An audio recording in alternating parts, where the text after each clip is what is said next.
हमारे देश में ऐसा आभास होता है कि सबसे दयनीय स्थिति जो है वो शिक्षा के मंदिरों की यानी विद्यालयों की रहती है और इसीलिए आज तक ने ये दायित्व स्वयं पर लिया है कि हम खबरदार करें आपको। कहीं भी अगर स्कूलों की इस तरह की परिस्थितियां नजर आए, कहीं छात्र हैं, टीचर हैं तो स्कूल की इमारत नहीं है, कहीं पर इमारत है तो वो पूरी तरीके से जर्जर है। भोपाल और रायसेन की 2 रिपोर्ट्स आपको दिखाते हैं।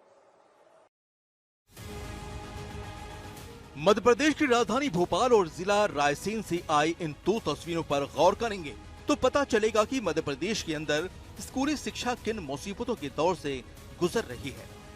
स्कूल की क्लास चल रही है, पूरी क्लास फुल है, टीचर मनोयोग से पढ़ा रही हैं। तभी दरवाजे के करीब बैठी लड़कियों के ऊपर छत का प्लास्टर टूटकर गिर पड़ता है। सारी क्लास उठ खड़ी होती है, टीचर डरकर पीछे हट जाती हैं। जिन लड़कियों के ऊपर छत की प्लास्टर गिरी वो सदमे में आगे भाग खड़ी होती हैं। बच्चे के सिर में चोट लगी थी, टीचर उसे देखने की कोशिश कर रही थी।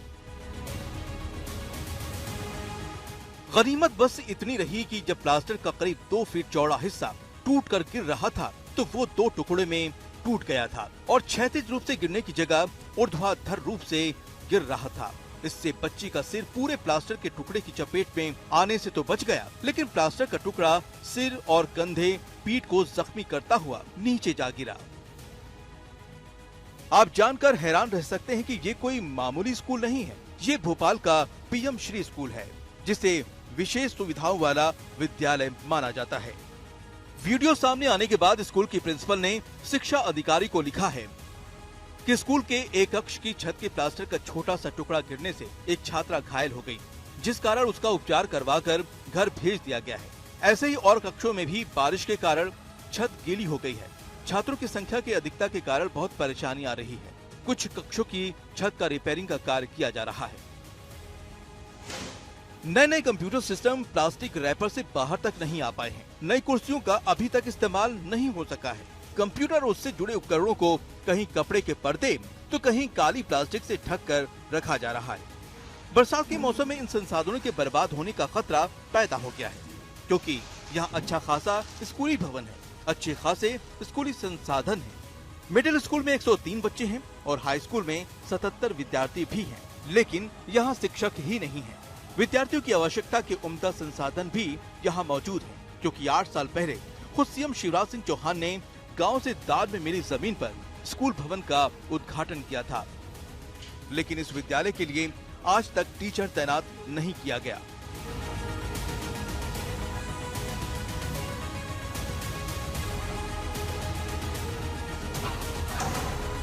अनुराग पटेल शासकीय हाई स्कूल इस वजह से शुरू नहीं हो पा रहा है क्योंकि शाला को 6 से लेकर 10th तक एकीकृत कर दिया गया है।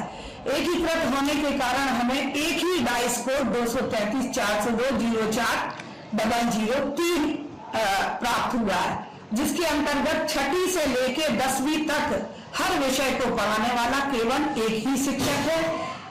जो शिक्षक 6ठी को पढ़ा रहा है वो ही 10वीं तक पढ़ा रहा है उस विषय को।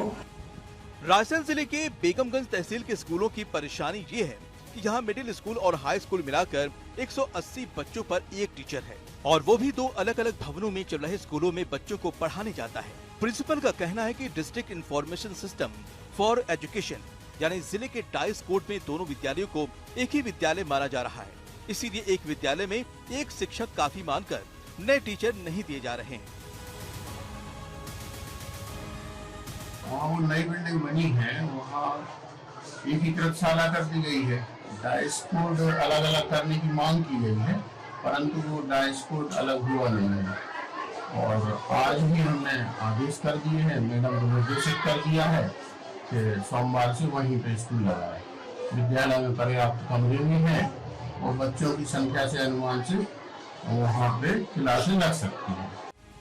विद्यालय के नए भवन का इस्तेमाल तो शुरू करने के आदेश हो चुके हैं, लेकिन सरकारी बाबुओं के कामकाज का रवैया देखिए कि स्कूल की ओर से बार बार अपील किए जाने के बावजूद न तो 2 स्कूलों के लिए अलग कोड दिए जा रहे हैं और न ही स्कूलों में अतिरिक्त टीचर की तैनाती हो रही है।